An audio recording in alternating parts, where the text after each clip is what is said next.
Chasing Giants with Don Higgins and Terry Peer. Brought to you by Osseo Camo, nature's most lethal camouflage. Follow along as Don and Terry discuss the techniques, strategies, and dedication needed to harvest one of God's most amazing creations, world-class whitetails.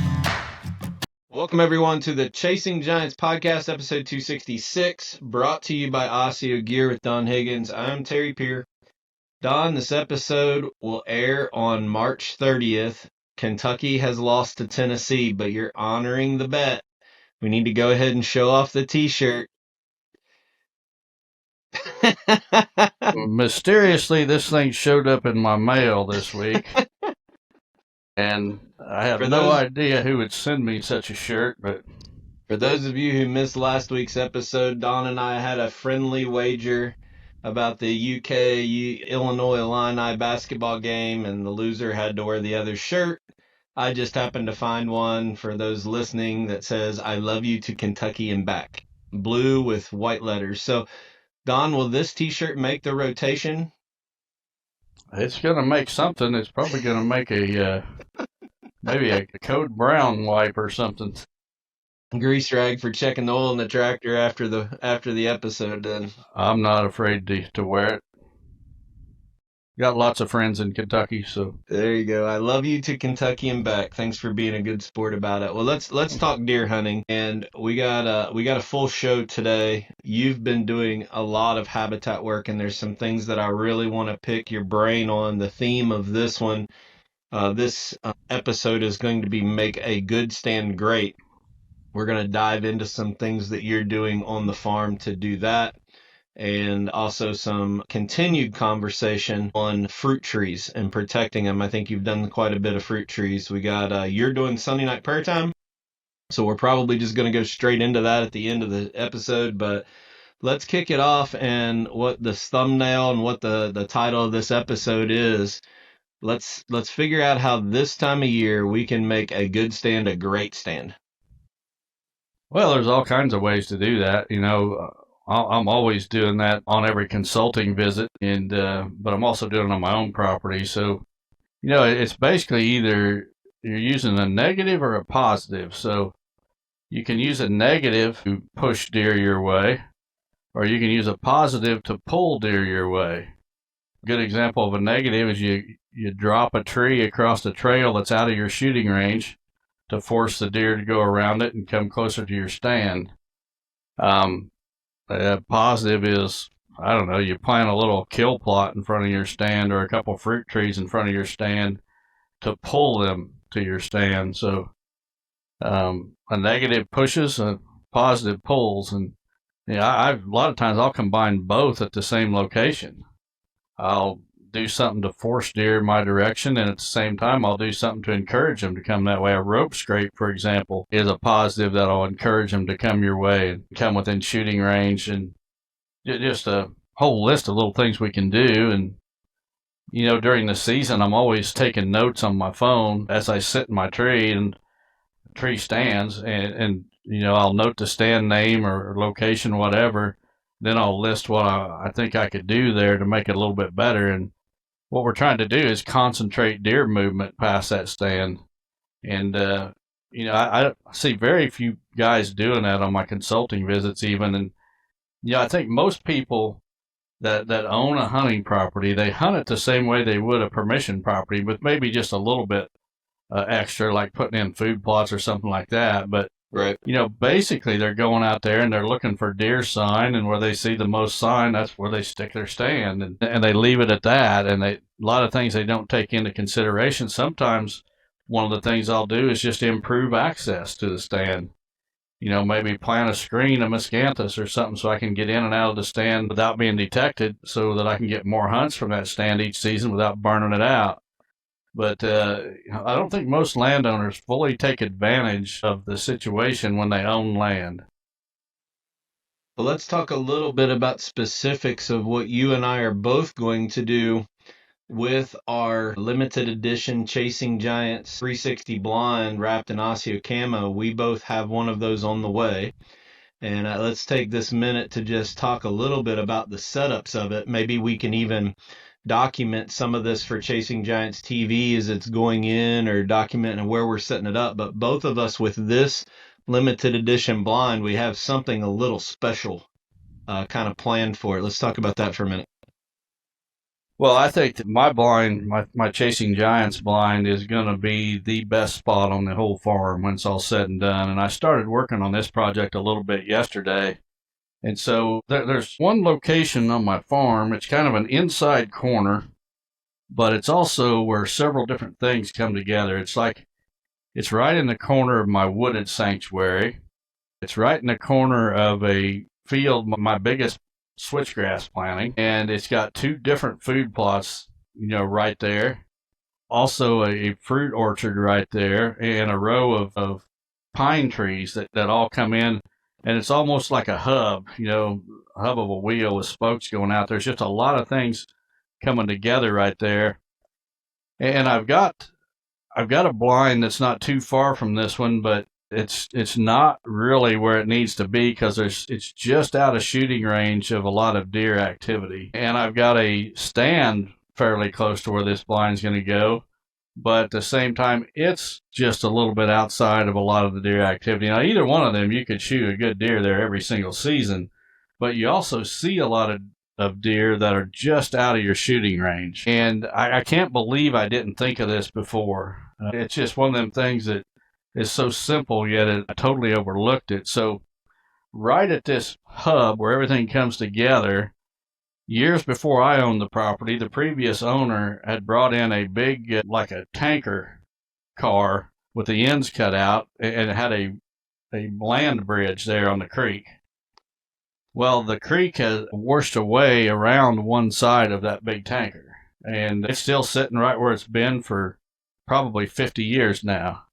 Because I remember it being there when I was a kid. When I was 16 years old in high school, I actually worked for this farmer that had it in there, and he had put it in a few years before that. So I know it's probably pushing 50 years it's been there, and the creek has washed around it, and it's going to take me some work, but I've got the material to do it. I'm going to rebuild that land bridge, and where that creek is washed out around it, I'm going to force the water back through that.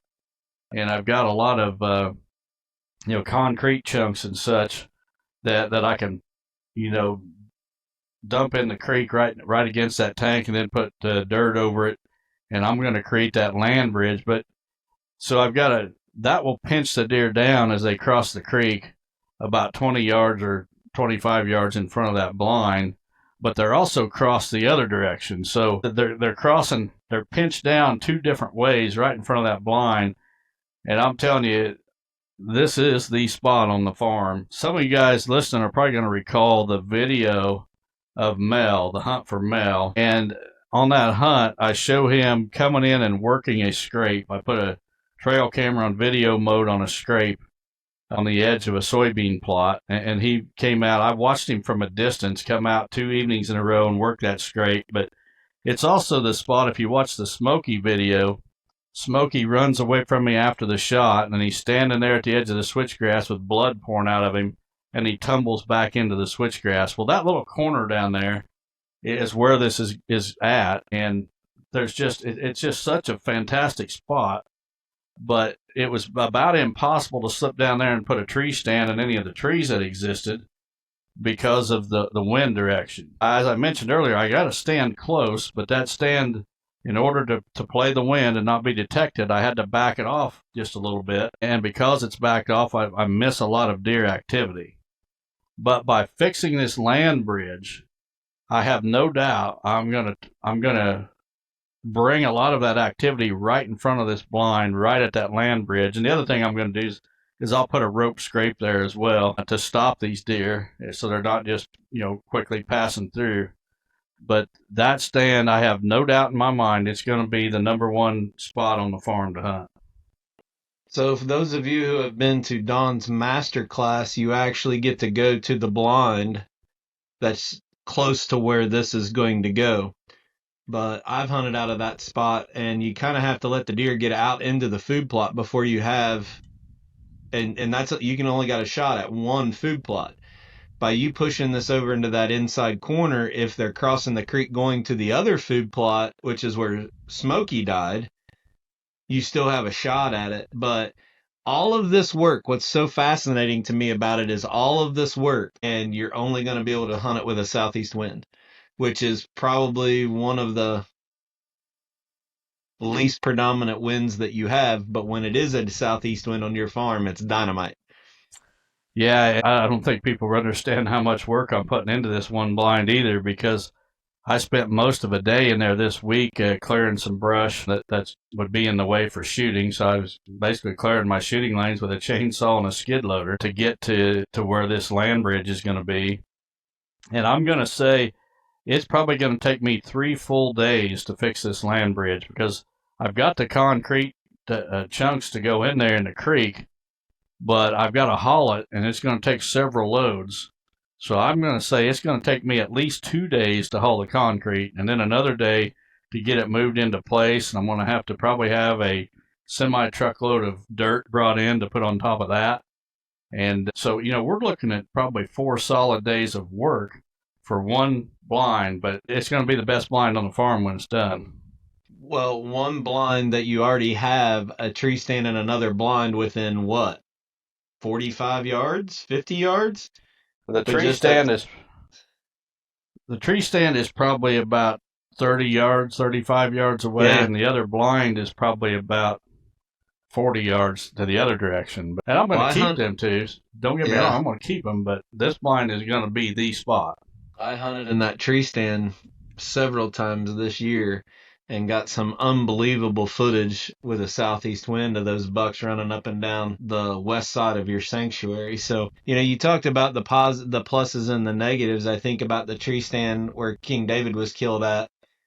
We got a gap in the old cattle fence where you cut that section of fence out from where it used to be pasture that they go out in the soybean field. So that kind of funnels and pinches them down. But then you drop that tree down behind it so they didn't skirt behind you. Just those small little things, who knows how old that fence is that you cut a hole in to let them easily get out into the soybean field, and then drop a tree. Just simple things like that can make the world of a difference in getting a shot within 25 yards.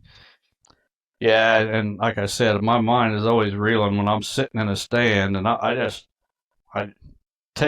take my surroundings in, and I'm just thinking, what can I do to make this spot just a little bit better than it is? And I've been doing it. Some of these stands, I've been doing it for 30 years in the same tree, and the deer movement will change a little bit over time, and I'll think, those deer have started moving just a little bit out of my range. I need to go down there and drop a tree or whatever, and get them pushed back up closer to the stand or whatever. So it's not like you do it once and it ends. You do it and then you go hunt that for another season or two, and you see how the deer reacted, and you might need to do more. Yeah. But it's just a never-ending game of fine-tuning your stands to make them the very best that they can possibly be, and it can make all the difference between seeing a good buck and killing a good buck. Right. We have my Chasing Giants blind is, I didn't know we were getting this blind 3 years ago, but it's been 3 years in the works. And I have one food plot that used to be a tobacco field that, just imagine the right half of an hourglass. So it's like 70 yards wide, but then right in the middle of it, about 300 yards down the ridge, the topography drops off and this drainage comes up into the side, and it necks it down to 30 yards, and then it opens back out to 70 yards. Well, 3 years ago, I planted a miscanthus tunnel to get to that pinch. So if deer are feeding through back and forth down that long food plot, they're going to be within, it pinches them down within 30 yards. But what I'm doing is Austin Razor found me some old well pipe from the scrapyard, and we're going in and just putting a straight line of high fence just down one side of it. So now, instead of the deer coming out of the sanctuary, it's not hooked to anything, and it's actually out in the middle of the field. We've done it with hay bales before. We've done it with all different things, but those deer will have to come around the corner, which the corner of that fence will be right at that dip of that topography where they'll come right up, and then I'll have a small little orchard right in front of the Chasing Giants blind to try to do the negative and the positive all right there. So I got the food plot neck down to 30 yards because of the topography, that drainage. I'm not a big fan of hinge cutting, but we're going to hinge cut one tree to make it fall one direction. And then 30 yards from it will be the end of the fence that will go out to the other end where I have another 360 blind setting out at the other end. But this started 3 years ago with planting that miscanthus tunnel that was just out in the middle of the field that had no purpose until we put this blind in. So I'm really, really excited about this project this summer. Yeah, these things never end, and I see it on consulting visits all the time. That guys, if you own hunting property, you need to get out there and utilize everything at your disposal to make your good stands great stands. And you may have a stand that's really good today, but you can make it better, just about guarantee it. And in almost every situation I see, there's something that can be done to make a stand better. Right. I like the analogy of the plus and minus. So we're going to take a quick break for our friends from Osseo and be back. I want to tell Don about a surprise from the Ohio Deer Show. I forgot to mention it last week, and it's too good to pass up. So we'll be right back. Osseo Gear introduces a premium line of bow hunting gear that is unmatched, pairing nature's finest camouflage with the best technological innovations. Osseo Gear brings whitetail bow hunters the gear they need to be the best at their craft. The unique camouflage mimics the intricate feather pattern of North America's greatest predatorial creatures. Designed for invisibility, built for comfort, and engineered for function. Visit OsseoGear.com. That's ASIO Gear.com to start shopping. Osseo Gear. Prepare to be invisible. Well, Don, I will say before we go on, we're recording a little bit earlier, and for those people watching, I'm not drinking ice water tonight. I'm actually drinking coffee. It's early enough, so shout out to our friend Lamar Metzger, our friends from Northern Indiana. He is the coffee connoisseur. He sent me some beans, so I'm enjoying some of the Metzger's coffee tonight, so thank you, Lamar. Don, I had to go to a wedding the week of the Ohio show in Cleveland. So Casey and I got up early and we stopped in Columbus on the way to Cleveland. Joe Miles was there. Actually, the Wensels were speaking. Bobby was there. We had several. Brenton had a booth. So I just stopped in to say hello and walk around a little bit. And, buddy, the weirdest thing happened. And I don't think you've heard this yet. I have not. So Casey and I are walking up and down the aisles, and I stopped to talk to a guy who had a drone booth. And I'm just talking to him, and right next to it was a cell camera booth. The brand doesn't matter. It was not Wiseye. We actually know the people that own the company, but I'm going to leave that part out of it because it's not important. And our friend Brandon Epperson was walking with me, and he came up to me and he said, "Did you hear what happened last night?" And this is Saturday morning at probably 11 o'clock. Well, the owner of the booth for the cell cameras turned his cameras on in the booth display and had like an iPad or whatever there. So as people were walking up and down the aisles, he was getting pictures of them in real time, right? Well, Friday night when they left, he left his cell cameras on. And I kid you not, we were there when the police were coming to do the investigation. Let's just say, I don't know the exact times, but let's just say at 4:30 in the morning, all the lights, a police officer walks down the aisle and he's got his walkie-talkie, and so they get a picture of him, right? About 12 minutes later, the same police officer walked back down the aisle the other way. The only problem was this time he was buck naked with only his socks and his radio still in his hand. Wow. So it was kind of the talk at the show a little bit. The people that were at the Ohio Deer Show that heard about it were probably laughing. Of course, the police were there doing an investigation, wanting to see the picture. Well, these deer shows are getting out of hand. When you got people walking around buck naked, and you got people that have to have bodyguards. I wonder what kind of bet he lost. You had to wear a Kentucky shirt. Surely he had a bet or something, or maybe he's just a weirdo. Well, Had you heard that? I had not heard that. Yeah. So yeah, they got I a don't have an picture. explanation. They had a picture of him walking down the aisle, and then within 12, 15 minutes, turn around, walking the other buck naked. Well, he had his socks on. So, but yeah, the police were there. I'm sure that feller's looking for a job now if anybody's Wow. interested in a former naked police officer. But yeah, pretty The pretty crazy, huh? truth is stranger than fiction. Oh shoot. Well, before we go on, I got a phone call today from our friend John Ritter. I don't know if you heard this or not, but our good friend Grant Nicodemus was in an accident yesterday. So if that name rings a bell to any of our listeners, he was the auctioneer the night I was in Mount Hope and Don was sick that got up and did the auction. So he was back doing some TSI work and the tree that he was falling, I guess, went where he wanted, but it hit another tree that came back and got him pretty bad in the head. He's going to be okay, going to be in a neck brace and back brace for a while. I think he's got some vertebrae problems and quite a bit of staples, but he got really lucky. So remember that family in your prayers. But more importantly, we're glad that Grant is obviously okay, but you guys that are out doing this TSI work, please, please be careful. And most of all, don't be out there alone. I mean, something like this happened or you hit your leg with that bar and nobody out there with you can be bad news really quick.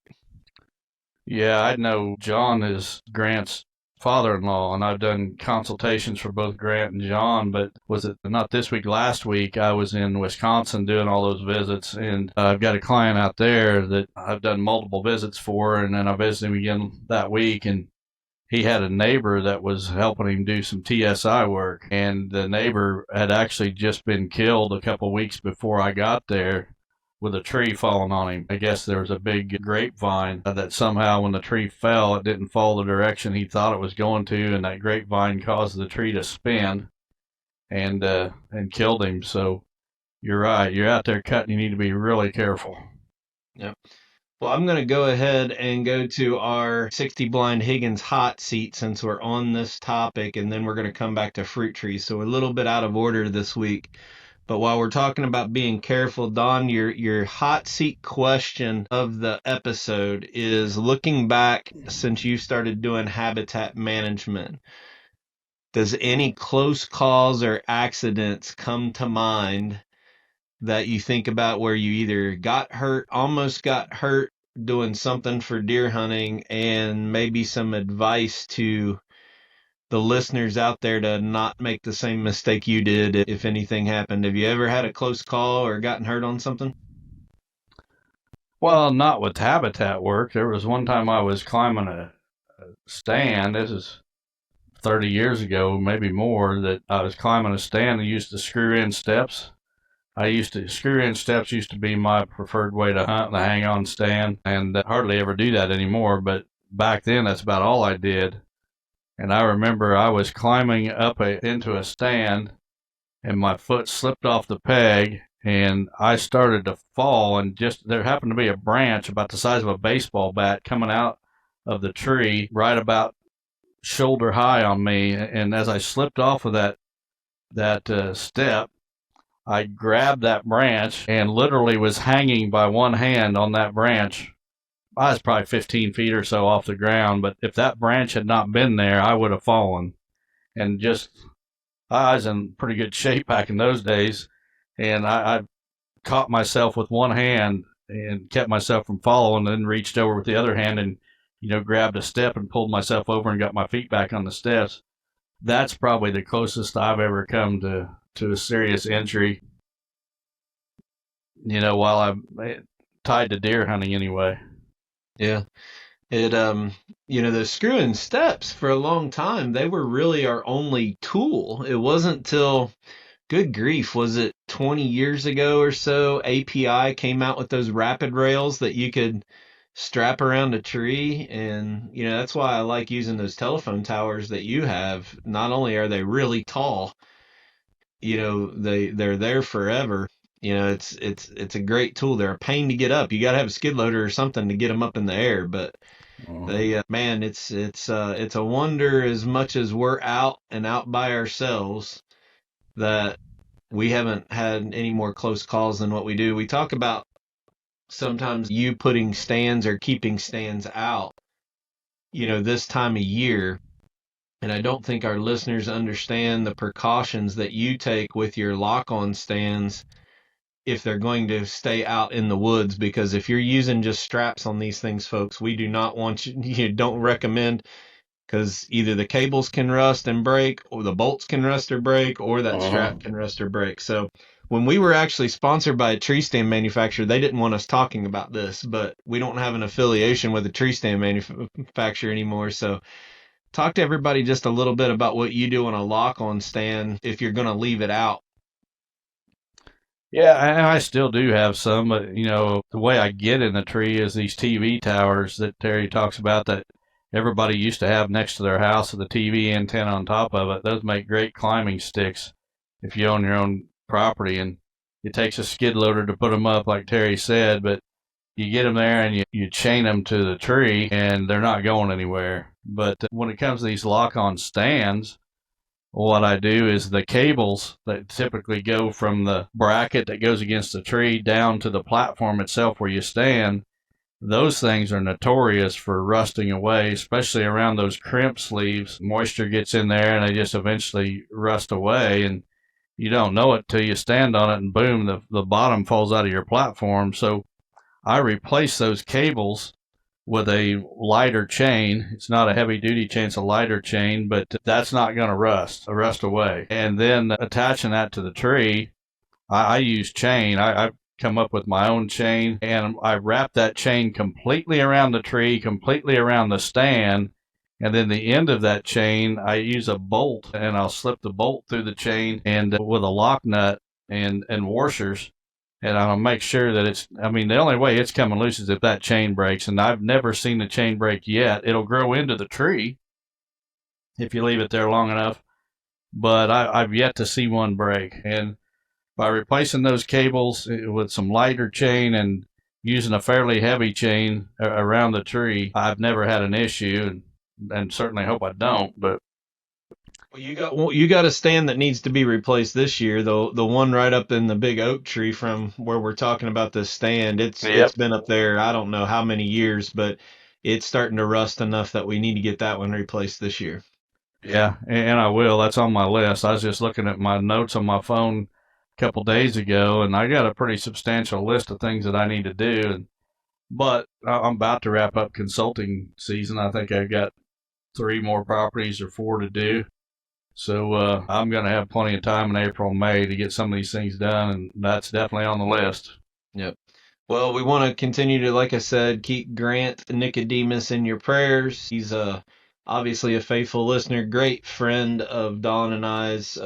His family are just some of the best people you could ever meet. But glad he's going to be okay. It's going to be a recovery for him. But again, you guys, please be careful as you're out there doing your habitat work, and make sure somebody's with you, especially while you're cutting these trees. It's very, very dangerous. So let's talk before we have our listener submitted questions. Don, you caged and protected some of the fruit trees we talked about last week's episode. I got some questions that I think our listeners want some more information on. When do you tube a tree versus when do you cage a tree? Well, it depends on the tree, the species. So, if it's a tree, let's say with a nice long trunk, like a persimmon tree or an oak tree, when it's mature, then you want to use a tube. And that tube will kind of train that tree. They typically don't branch out until they come out of the tube. I use 5-foot or 60-inch tubes, and that'll force that tree to not branch out until the top comes out of that tube, and then it starts putting branches on. Gives you a nice straight trunk to start with. One issue with those tubes is the deer can just eat those. They'll stand up on their hind legs and they'll eat those trees as they come out of the top of the tube. So what I've done is I've started making a little ring of chicken wire about 12 inches across, 36-inch chicken wire, and I will extend that tube up, another 18 inches or so. I'll stick half of that chicken wire down around the tube using the same stake that holds the tube in place, but it adds, another foot and a half of protection to those trees coming out of the tubes, and that works really well.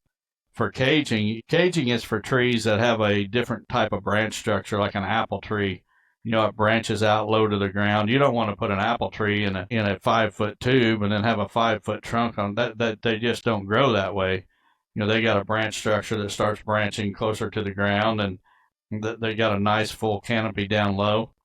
So those are the ones you want to cage. And I spent quite a bit of time this week. Even had Miss Robin out there helping me do some caging. So I think we caged 30 the new 30 trees that I planted. I'd already had the cages made and set around the tree, but we set the post and then picked that cage up off the ground, you know, about 15, 18 inches or so, and wired it to those posts. But it's all about the branch structure. So, apple, pear, what else? What other trees will we use just a cage for? All of our fruits? Typically just apple and pear and crab apple. Okay, and then tubes we'll do oaks, persimmons, chestnuts. I do chestnuts in tubes. Okay. Yeah, interesting. Now, when you don't have the tube and you're using the cage, are you putting anything around the base of the trunk to keep the little varmints from going in and biting through the bark and cambium layer? Oh yeah. So they got plastic tubes that will go around those. They got plastic spiral wraps. Most people have probably seen those, but I prefer a tube, and it's a tube that's fits a lot tighter to the trunk, and it'll expand. I actually just filmed a video that's going to be on the Chasing Giants TV about apple trees. I got one more segment of that to film, and I'm going to share. I already did share on the part I filmed already, where to get these tubes, show video footage of the tube on the tree, and some other tips, as far as taking care of your fruit trees to have the best success, best survival rate. It's kind of crazy. I posted a video on my social media the other day.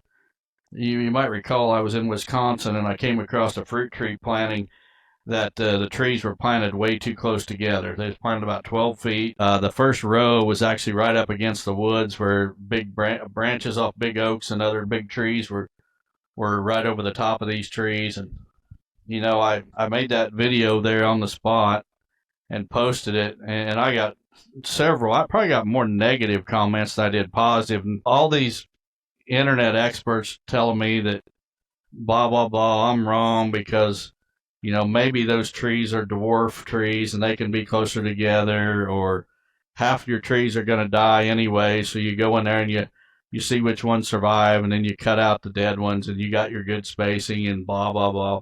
Well, these apple trees from Gingrich, for example, the size of the tree is going to be based on the rootstock that it's grafted to. So you got your dwarf, you got semi-dwarf, and you got standard.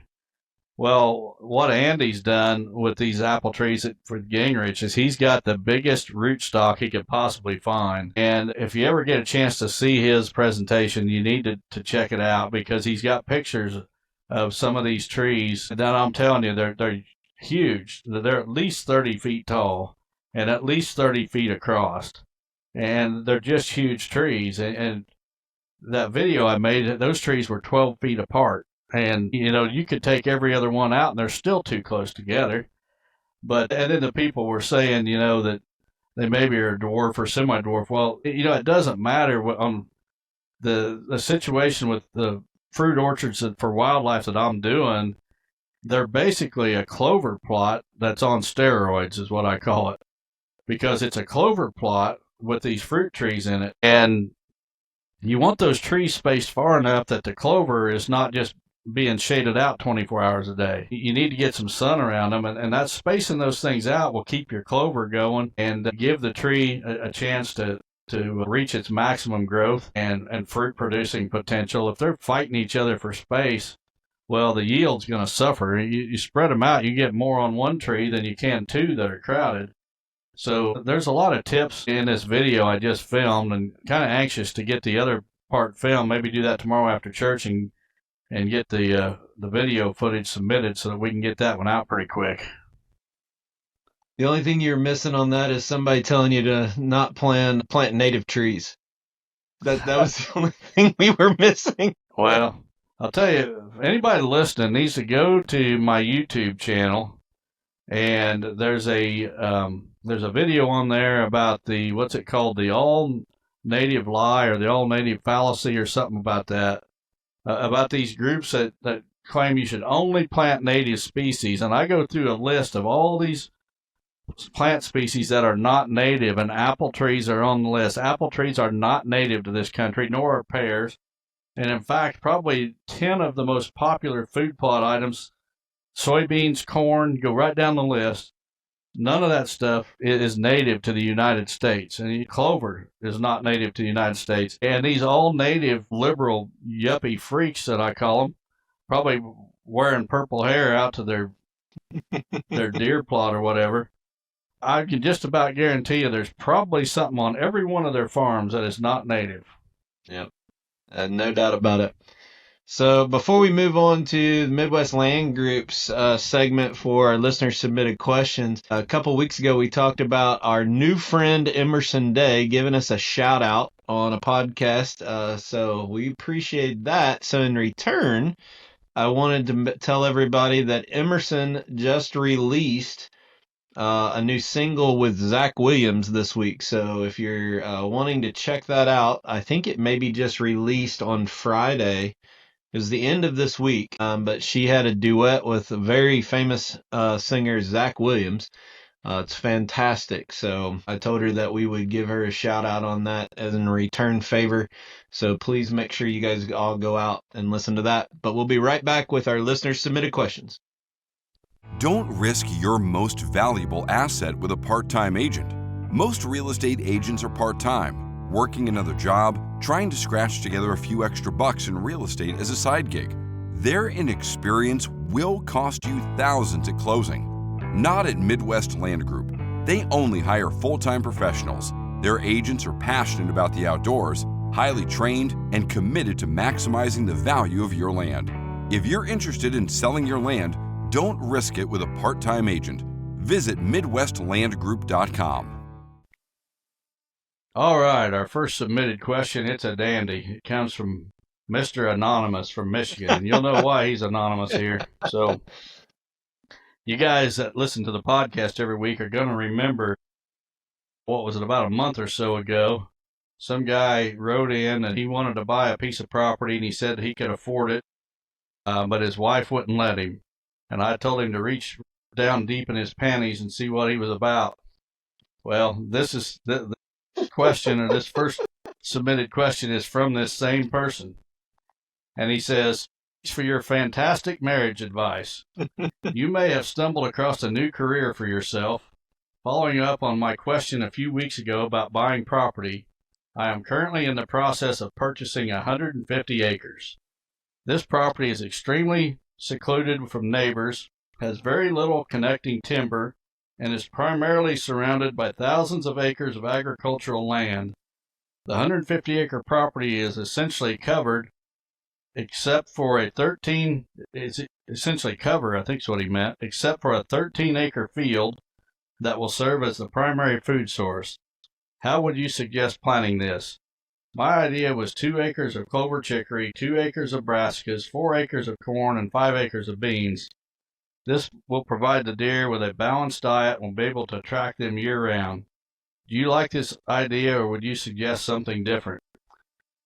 Well, I love the idea of diversifying it like that. I would throw fruit trees into the mix, though. So if you're going to divide that 13-acre field into, let's say, 4 sections, I would divide each section with a row of fruit trees. So maybe you have a row of pear trees in one place and a row of apple trees in another place, and then a row of maybe persimmons or chestnuts.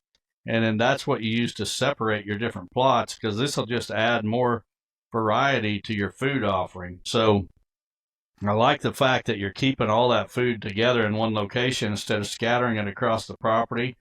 Get those deer all coming to one spot, and then limit how those deer are going to get to that plot with, by dropping trees or whatever you want to do. And that's going to be your stand locations. But love the idea. And when it comes to marriage counseling, I am going to, hang my shingle out and open up for business. So Anybody listening to this, this is just proof positive right here that what I have to say works. This gentleman reached down in his panties when he got done listening to the podcast, and he went home and he told Mama, we're going to buy some hunting ground. And guess what? She didn't fight him on it. Today, he's the proud owner of 150 acres. And now I can't guarantee. You don't know that. He could be divorced. You don't know. No. He got his wife to listen to the podcast, and she said, honey, you're right. Go out and buy 150 acres minimum. And folks, for $999, I will get you and your wife on the phone. Or you can submit a question here, and I will answer it. And I cannot guarantee that your wife is going to allow you to buy 150 acres, but she's going to have a whole new respect for deer hunters when it's all said and done. So unlike consulting visits, you will do this remote. You don't have to visit with them in person. They can do it virtually over the phone. So this is your new virtual business opportunity. Well, I don't want to do it in person because I'm afraid of the consequences. So I just assume we will do it on the phone. And I don't want hit over the head with a frying pan or something like that. I'll want arm's length distance and deny more than arm's length. I want to be in another state. We'll be on a phone call or something. But guys, it only costs $999. And if your wife has a birthday or something coming up, you can just say, honey, for her birthday this year, I've got this guy that gives great marriage advice, and we're just going to call him and see what he has to say and what kind of advice he's going to give us for a long, happy marriage. Chasing Giants Marriage Counseling. I can see the logo right now. It's worked good for me. I mean, Robin keeps telling me to buy more land. And I'm doing all I can. All right, the next one comes from Anson Barlow from Stockton, Missouri. He says, I want to thank both you guys for the work you do to better people's lives and look forward to the podcast each week. I love our beautiful country and have voted for Trump every time. Me too. I voted for him 3 times. He won every time too. I agree with it. I agree with everything you say and stand for, including the solar farms and wind turbines, which I consider a total scam. I would appreciate hearing your thoughts on a similar topic. I've my home situated in the country on 5 acres, and I've installed 20 solar panels on my roof, along with several batteries to run my home entirely off the grid when the power goes out. Between my solar payment and the new power bill, I'm saving almost $100 a month on average since getting them installed nearly 3 years ago. The grid has gone down approximately 10 times in the last 3 years, including a recent incident during the previous major snowstorm, which occurred about a month ago. We didn't even know the grid had gone down until my wife mentioned that our neighbors were complaining about it. My house stayed warm, our well pump continued to supply water to our home, and while others were stressed by the minus 10 degree temps, my wife and our 5 kids were warm and our lives didn't change at all. I know this isn't a hunting question, but I'm wondering if you don't like solar energy all the way around, or if you just have issues with the large solar farms. Either way, I respect you and Terry and the work you both do to keep God in everything we do. I've learned a great deal from both of you and have the utmost respect for the work you are doing to improve the lives of everyone around you. Well, Anson, my problem is not with solar and it's not with wind. My problem is with a corrupt government that subsidizes these things using taxpayer dollars, with a lot of that money going right back under the table to the crooked, dirty politicians that, create these programs. So if wind and solar could stand on their own without any taxpayer funding whatsoever, that wouldn't bother me one bit. I'd say go for it. But the government needs to get their butt out of private business. There is no reason whatsoever that the government should be doing these kinds of things. The only reason they are nothing but money laundering schemes. And I tell people, if you see them great big windmill turbine things out in the field, usually when you see one, there's 50 of them. And you watch them turn in the wind, and every time one of those blades comes down, that's $100 in Joe Biden's pocket. And most of them have 3 blades, and those things are turning around several times a minute. And every time one of them comes around, Joe Biden, Nancy Pelosi, Chuck Schumer, they just get $100 bills, and that's all it's about. That's all it's about. I would be absolutely ashamed if I had solar or wind on my farm and that was being subsidized by taxpayers. I don't think either one of us have a problem with being self-sufficient. And Oh, absolutely not. I mean, you have a backup generator for your place. I have where I can run off grid if I need to. So I am 100% for you doing this to take care and provide for your family, to keep your freezer cold with all of the meat that you are providing for yourself. So as Don and I get older, we're actually getting more into the homesteader philosophy, I guess, if you will, about being able to be not reliant on a grid or a, you know, anybody else. We want to be able to provide for our families and most importantly, defend ourselves should something happen. I'll let everybody read between the lines on that, but not only do you have to take care of providing for yourself and being sustainable, we're going to have to protect ourselves when we do, because every other person that doesn't think about it, guess what? They're going to be banging on our door wanting in. Yeah, actually, whenever we built our new house back in 21, I looked hard at solar and was seriously considering doing it. The only thing that kept me from it was the cost and the fact that my power company had a minimum charge every month that I think it's $100 and $150, that just for me to have that power available, whether I used any or not, was going to cost me a minimum of $150 a month. So when I took that into account, looked at how much my power bill was anyway, it just wasn't financially feasible for me to put in solar. But I've got absolutely nothing against solar, and even the wind. I've been to various places that have had wind turbines, out on their property that provided power. That's fine and dandy. It's when the stinking crooked government takes money from us hardworking people and uses that as a money laundering scheme. That's all those things are, nothing but money laundering schemes for dirty politicians. That's when I have a problem with it. Yeah. And I would be flat out ashamed to have one on my farm. In fact, let's move on before I just go off on a tangent.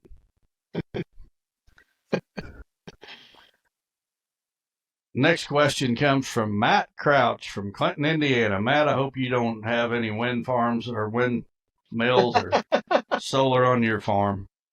It says, hey, Don and Terry, thank you for all that you do in the deer hunting community. My question is for Don. A couple of weeks ago, you stated the ideal scenario is to leave a buck sanctuary undisturbed for 10 years. My question relates to switchgrass. Many listeners have planted switchgrass on parts of their property for buck bedding cover. You even killed one of your giants while he was sleeping in switchgrass. Wasn't that part of his sanctuary? Additionally, switchgrass needs to be burned periodically.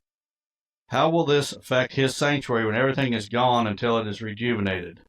Other than deer recovery, I think it's still a challenging goal to achieve by staying out of a sanctuary for 10 years. Thanks and God bless. Well, Matt, the buck that I shot bedded in the switchgrass, I was actually walking outside of the switchgrass and just happened to look up and seen his antlers sticking up, within that switchgrass. And he was bedded literally within 10 yards of the edge I was walking along. And the snow had drifted up there on that edge. And I just slipped through the snow real quiet with the wind in my favor and shot him in his bed. I get where you're going with this. It seems like I'm talking out of both sides of my mouth saying stay out of your sanctuary for 10 years, but then you got to burn your switchgrass and such. I'm talking within reason. You stay out. It goes back to what Terry says a lot about everybody or some people taking everything we say literal to the extreme. And, you can stay out of your sanctuary for shed hunts. You can stay out for everything except tracking deer. If you got switchgrass, you need to burn it. But, what I'm talking about is to develop the best sanctuary possible. It takes time. And those first few years are the most critical. Yeah, you could go in and you could do stuff every year in your sanctuary and you can stay out from, say the time it greens up in the spring, clear through hunting season, then go back in, in late winter, early spring and do more work every year. But if you want the very best results the quickest, you stay out as much as you possibly can. And that means giving up shed antler hunts and everything like that. And I don't know that I know of any property where the sanctuary is 100% switchgrass plantings. So you could burn the switchgrass and still be left out of the rest of the cover. And the other thing is, for proper management of switchgrass, I don't care if you've got 5 acres or 500 acres, you should only burn a third of it each year. So, I mean, I got mine set up perfectly for 3 different patches. I burn one each year, and I just do it in a rotation. That leaves 2/3 of it is standing every year. So it's a great point that you bring up, but at the same time, you can't take everything so literal that common sense gets thrown out the window. I think the other side of the spectrum is people are just looking for a way or an out to enjoy every acre of their property. And that's what we're trying to coach against.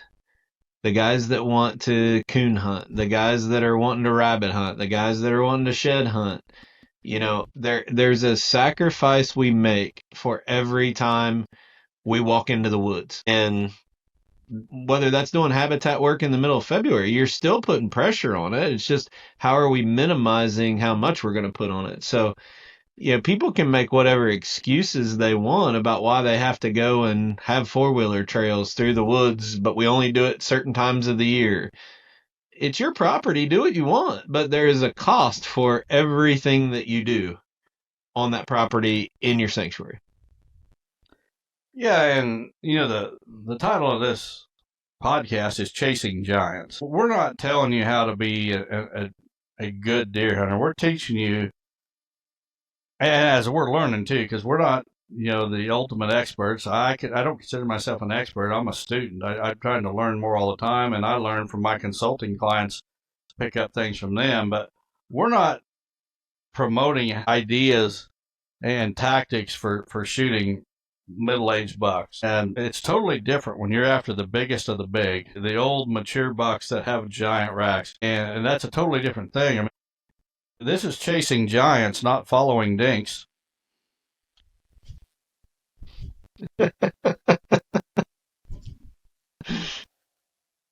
Okay, next one comes from Mitchell Davis from Bloomington, Illinois. Says, Don and Terry, I really enjoy listening to the podcast each week. I was recently out hanging some stands. I came across 2 matching sets of sheds where it appeared both antlers dropped at basically the same time. This got me thinking about whether shedding both antlers at the same time might be any indication of a healthy buck versus one that might shed one side earlier than the other due to injury, stress, etc. Do you have any thoughts on this? Yeah, I do. I don't think a buck shedding both antlers together or separate has anything to do with the buck's health or any other reason. I noted this in the deer pen with the captive deer many years ago, that you just never knew what a buck was going to do. And a buck might shed them both almost at the same time one year. The next year he holds on to another one, to one antler for 2 weeks longer than he did the first one he dropped. No rhyme nor reason to that, and I can't think of any correlation as to why a buck drops them both at the same time, or why he might carry one longer. I do have a very interesting story from this spring, though. I don't think I shared this on here yet. I've told the story before, but I don't think it was on the podcast. So I had a buck. Well, I went out and I found both sides of a buck on my farm, 166 inches I measured him, and they were laying about 10 feet apart. And I thought, man, this is neat. This buck came by and he dropped them both right here. Picked them up, went home. Well, I was out doing whatever I was doing, but I checked some cameras, and so I'm going through the SD cards on my cameras, and I come across this buck that I just found both sheds 10 feet apart, and he had shed one side, and for 3 days, he carried the other side. And yet, because I had his picture for 3 days with one side, and yet he comes back and he drops the second one 10 feet from where he dropped the first one. If I didn't have the pictures, I would have never believed it. I would have thought, sure, he dropped them both right there together at the same time. But how in the world, you talk about beating some odds, how in the world does that buck do that? But he did it. What a coincidence. I just reached up for those watching on YouTube. I got my King David buck back, and he's hanging up above it. I had the shed hanging there. So I got a question. This is the shed from King David as a 3-year-old. One of the things that I noticed when we saw him in person, because a lot of the pictures we had of him were at night, he had a chocolate or dark rack. Some of the other 4-year-olds and 5-year-olds on your property this year had real white racks. So question about antlers is when a buck has a dark antler like the one that I'm holding right now, is that buck always going to have a chocolate rack, or is that something based on diet, nutrition, weather? Is that a characteristic of the buck from year to year, or is that something in the environment each year? Well, a lot of it has to do with the trees the buck is rubbing on and also where he's bedding. So, you noted that some of the bucks on my place have white racks. I'll just about bet you that those bucks spend a lot of their time bedding out in the switchgrass where they get a whole lot more sunlight. Yep. And the darker rack bucks are bedding in the brush. Also, if they're rubbing pine trees with a lot of pine tar, that'll make them really dark. You notice how the Canadian bucks typically have darker racks? And that's because of the trees they're rubbing on up there. And you get some of those plains bucks like the Kansas bucks and such. And a lot of them will have lighter colored racks. But, if they're rubbing on a bunch of cedar trees or pine trees, it doesn't matter. They can be sleeping out in the wide open sun and they're still going to have a dark rack. But it's usually the environment that's going to affect that color more than anything. So you didn't notice it on captive deer one year they had, or certain bucks always had dark racks?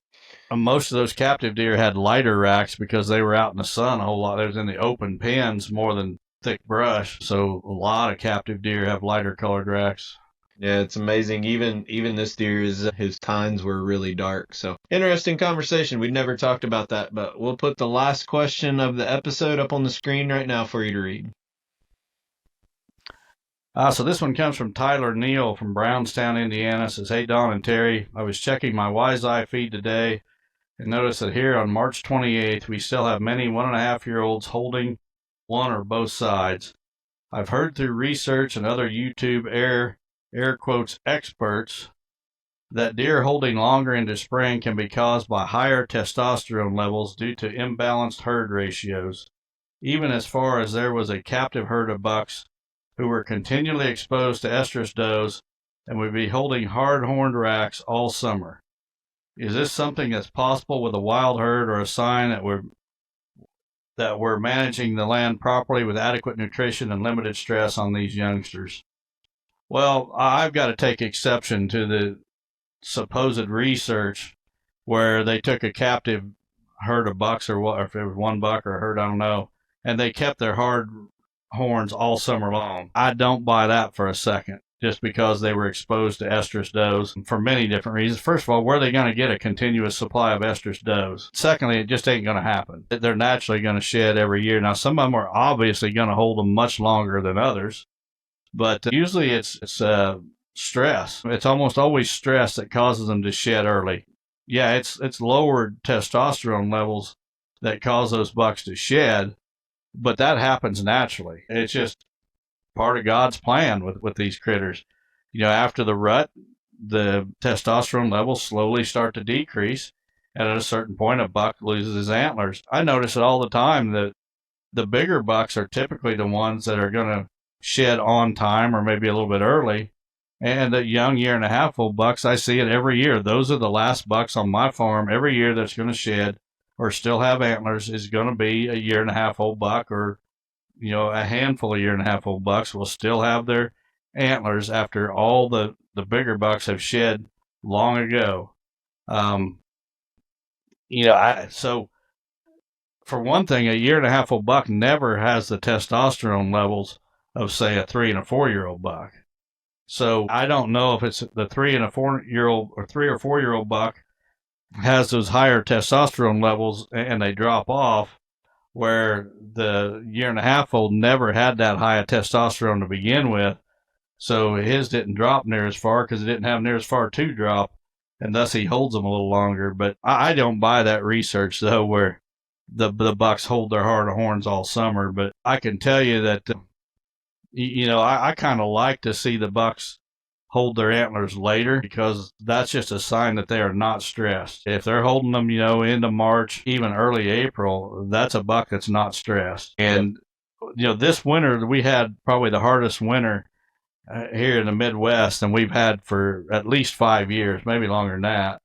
And my bucks on my home farm shed earlier this winter than they have in a long, long time. And I know it's because of the weather. Another example, and I've talked about this on here before, it's probably been about 15 years ago now. We had a really bad ice storm in January. And I mean, the ice stayed on for a week. It was to the point where if you had a wire fence, there was ice, on every little wire. Each one of them wires was about an inch diameter instead of just a thin wire. The soybean stalks, they were as big as broom handles, and the deer just basically laid in the bedding cover, and because they couldn't get to the food. I mean, they had to eat a single little soybean. They had to eat a whole ice cube to get to that bean. And that winter, I'm telling you, in about a week's time, all the mature bucks on my farm shed. And this is in January. So stress is what makes them shed early. It's not anything else. I mean, the testosterone level, yeah, but it's really stress that causes them to shed early. Gotcha. All right, so what habitat projects are you got coming up this week, Don? Well, I'm going to be spending most of my week at Arthur, Illinois at the Real World office, filling in there. A little bit short-staffed, and we're right in our busy season, and so I'm going to be spending a lot of time up there just filling in wherever I'm needed, and probably won't get to do a whole lot of habitat work this week, but if I do, I'll be working on those stands, turning good stands into great stands. All right, well, we'll see what the weather holds out. We're supposed to get storms tomorrow, so I need to do a little bit of bush hogging. I got a grown-up pasture that I'm bush hog a third of it every year to cut it back so the cedars don't take over, so I want to get that done, but we'll see how muddy it gets, and be back next week. Make sure that you're checking out the Chasing Giants TV videos that are airing each week. This week we have Dr. Aaron Gaines, who's going to give a very informative discussion on nutrition through mineral. And I realize that there's some states that don't allow us to use it, but I think there's something to take away even for the people who aren't in a state where you can use mineral to really understand how macro and micronutrients all play together for herd health. So give that a watch. That'll be out here in a few days on the Chasing Giants YouTube channel where this episode is going to be airing. And we hopefully got a lot of good content coming up this summer. We got a bunch of guys out there filming different projects. We had a TSI video go out last week. So just giving you guys a little bit of insight. And I'm really excited to see where these Chasing Giants 360 blinds end up on both of our properties. And I like that visual. Get a little bit of subtractive and addition to the making it a little bit better. So we'll see what happens as the next couple weeks unfold. Well, I'm ready to get after it. And, this time of the year, I'm so anxious to get my trail cameras out, and yet we're still months away. But, every season has its projects, and right now it's habitat work, so I'm going to be after it. All right. Thanks, everybody. We love to appreciate your support, and we'd love to see you next week. Thanks. God bless everyone. See you next week.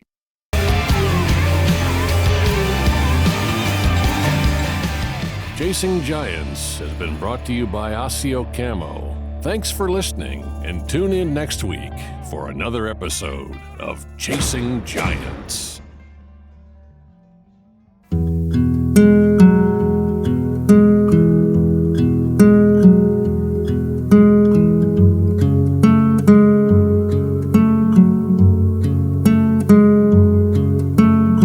Hey guys, welcome back to the Sunday night prayer time. It seems like no matter how many times I do this, I still feel unqualified. And, as a Christian, I fall short, as does every other Christian, because we're all sinners. And I think, Satan works on us. He doesn't want us sharing the word or sharing the good news. He wants us to feel unqualified. He wants us to feel uncomfortable. And I can tell you that it works on me. Not too long ago, our pastor at church had a saying on the screen there behind him when he was giving his sermon. and it said, if Satan is not bothering you, then you're not bothering him. And that really struck home for me, because I feel like he's after me quite a bit. So apparently I must be bothering him quite a bit. And the thing about it is, Satan knows our weaknesses, every one of us. He knows what gets us fired up. He knows how to hit that weak spot that we have. And for me, it's my integrity. I don't like my integrity to be questioned. And I don't know if you follow me on social media much or what, but if you do, you probably see that I take a lot of heat on social media and in some circles. And it's typically my integrity is being questioned. People will start false rumors. They'll say, for example, the only reason Don shoots big deer is because he releases pin deer on his farm, or Don's got a high fence on his farm and it's got one little opening, and as the deer come in and out of that little opening, that's where he shoots them. And these things are total lies, but they are attacks on my integrity, my credibility, my character. And that bothers me more than anything, because I take a lot of pride in trying to do right in every situation, especially when dealing with others. I try to do right even when nobody's around to see it. Whatever little thing it might be. Staying in a motel room, for example, and not leaving the room a total disaster. Shutting out all the lights when you leave, putting your dirty towels in a pile, not leaving trash all over the room, putting it in the trash can. Just little things like that. I'm always trying to think of others and be a person of high character and high integrity. And when somebody challenges that, it causes me to want to come out of it causes me to not want to react in a Christian-like way. And often Christians set a bad example, and that the rest of the world wants to throw back in our face. They'll say, I don't want to be like those Christians are all a bunch of hypocrites. And they don't understand that, we are all sinners. We all fall short, and we all have our failings. But those failings are typically when Satan comes after us at our weak spot. A perfect example in my own life is there was a couple years back where there was a personality in the hunting industry that had gotten into some trouble, and he was claiming to be a born-again Christian. And I took him at his word, and I didn't know the guy, never had met him personally, never spoke to him personally or anything like that, but he was being bashed pretty hard on social media. And I just posted, or I commented, I made one little comment, and I posted John 8:7, the verse in the Bible. Basically, it's let he who is without sin cast the first stone. And I didn't even post the verse because I wanted to force people to be curious and go look up the verse, and hopefully that would cause them to remember it in the future.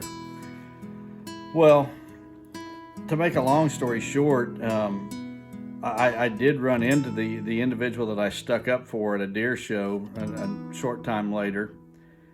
Came up and thanked me for standing up for him, and even invited me to his house for supper. I was just too busy to accept that invitation that weekend, but we were in good terms. I spoke a few times since, and then all of a sudden this person is attacking me on a podcast, on his own podcast, social media, in private conversations with individuals that got back to me, and I couldn't understand what I'd done, so I reached out to the guy personally and said, hey, I'm hearing these things that you're saying about me. I've heard, I've been directed to your podcast, and I've heard them on there, and I just want to know what I've done to upset you, because if I owe you an apology, I absolutely will apologize. But I have no idea, what I've done. Well, and I did this, I did not have his phone number, but I had his contact info through social media. So I did it in a private message on Messenger through social media. And the guy just flew off the handle and basically said that he was so mad and disgusted at me that he couldn't even tell me what I'd done that was so bad. He didn't even want to talk about it.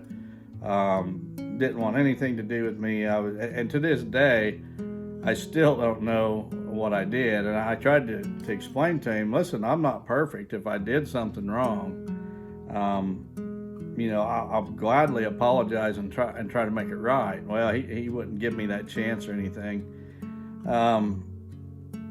Sometime later, he had an issue with another person that was brought to light on social media, and I basically did something I probably shouldn't have. I went out and basically shared that other person's post, and I said something to the effect that I've got my own story about this guy, and essentially was telling the world that he was no good. And as a Christian, that was probably not the best way for me to respond to that situation.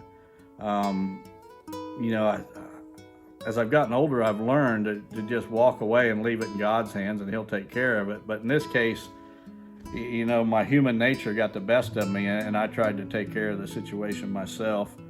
And it just, obviously blew up and got worse. And other critics of mine come out and basically tell me it was they lost all respect for me because of what I did and such. And the reason I share that is it's a perfect example of Satan coming after us at our weakest spot. And when this person attacked my integrity, my human nature for me was to fight back and show the world that this guy is no good. And even though he professes to be a Christian, as do I, it was a poor look to see two guys who both profess to be Christians button heads on social media. But that's how Satan works. And whatever your soft spot is, or your weak spot, that's where Satan is going to come after you. And because that's where he's most effective. To some people, it's a variety of things with different people. It's not the same for everybody. I mean, some folks, have a weakness of a certain sin, whatever it may be. Maybe they've got a sexual addiction, or something like that, or they just can't tell the truth all the time. They just are compulsive liars, or whatever it is. But Satan knows your weakness, and that's where he's going to come after you, and that's where you're the most vulnerable. And all we can do is pray that God gives us the wisdom and the strength and the courage to do the right thing in those situations. And I'm probably the last guy that should be preaching this sermon, because there are times when I am absolutely terrible about taking my own advice.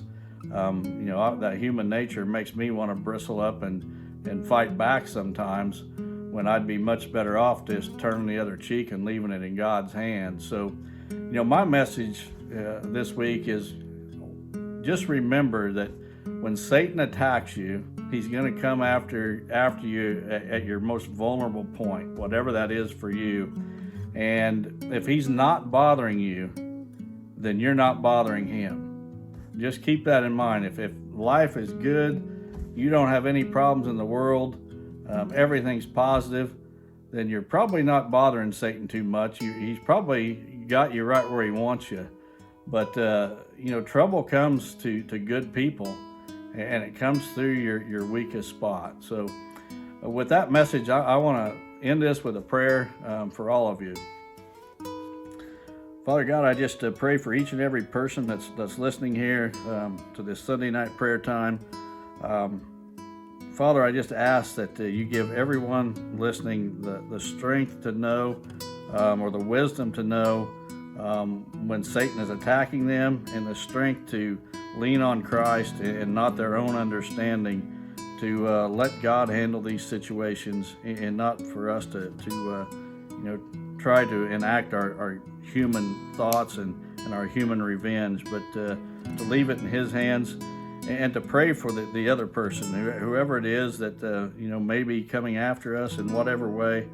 That we just have to realize that Satan is working through those people to get at us, and the best thing that we can do is to pray for that other person, and just give us all strength and wisdom, Lord.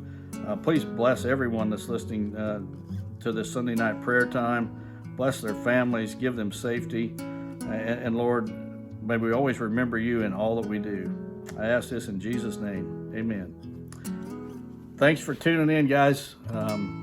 Again, I don't feel qualified. I stumble just as much as anyone out there, but all we can do is try to do better today than we did yesterday, and better tomorrow than we did today.